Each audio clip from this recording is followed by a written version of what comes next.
tua yang punya anak berada di pesantren, beruntung. Apalagi sampai menjadi seorang ustadz, beruntung. Kenapa? Telah menggembirakan Nabi Muhammad. Kalau kita ingin tahu bagaimana cintanya Nabi Muhammad kepada kita, anak kita, keturunan kita, sahabat kita, saudara kita, dan semua yang kita lihat, yang kita pandang mereka itu adalah orang-orang yang ahli maksiat misalnya. Kata Nabi Muhammad, aku mencintai kalian melebihi daripada cinta orang tua kalian terhadap diri kalian.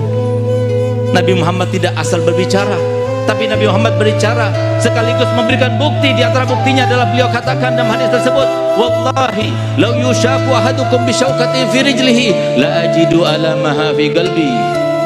Demi Allah, kalau seumpama kaki kalian terkena duri, sakit bukan? Demi Allah, aku juga rasakan sakitnya dalam hatiku.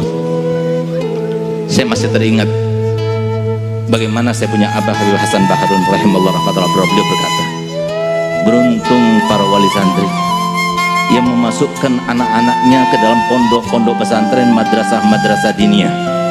Kenapa? Dia sudah memulai tahapan menggembirakan Nabi Muhammad. Kalau sudah berhasil anaknya menjadi seorang ustadz, seorang dai, apa yang dilakukannya? Kata saya punya Abah, demi Allah, nanti ketika meninggal dunia wali santri itu akan dipeluk dan disambut oleh Nabi Muhammad. Satu lagi saya punya ayah berkata begini, Segar, kalau seumpama ada satu orang datang dengan dunia dan seisinya untuk menggantikan posisi saya sebagai seorang ustadz, sebagai seorang dai, sebagai seorang mudirul mahad, demi Allah saya tidak akan jual. Kenapa? Karena Nabi Muhammad seorang Nabi yang pernah bersabda dalam hadisnya, ana khairul mukafik, aku ini adalah manusia paling pandai membalas jasa. Fa in ahsana ahadukum ila ahadin falam yukafi'u fa ana ukafi'uhu yaumil qiyamah.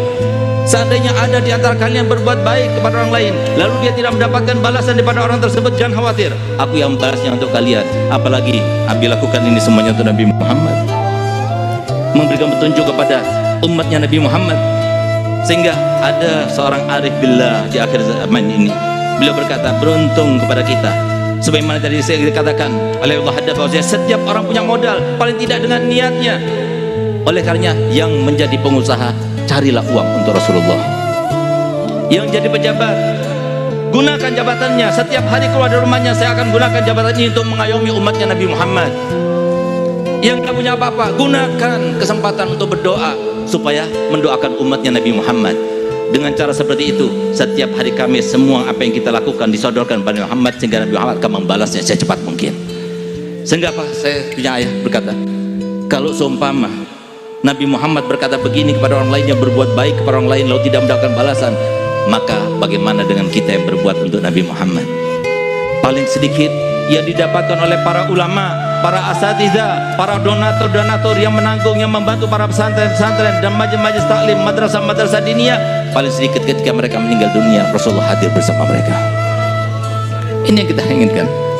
Lihat bagaimana Abu Bakar, beliau sudah wafat sudah sekian puluh tahun, tapi sampai sekarang masih teriang-iang di dalam telinga kita. Bahkan subhanallah, di antara karomah beliau, kemarin saya sempat sedih hari Kamis, di dalam mobil saya melihat sebuah video daripada cucu beliau Habib Ahmad, yang beliau katakan, orang kalau tidak dipanggil oleh Abu Bakar tidak akan sampai ke sini.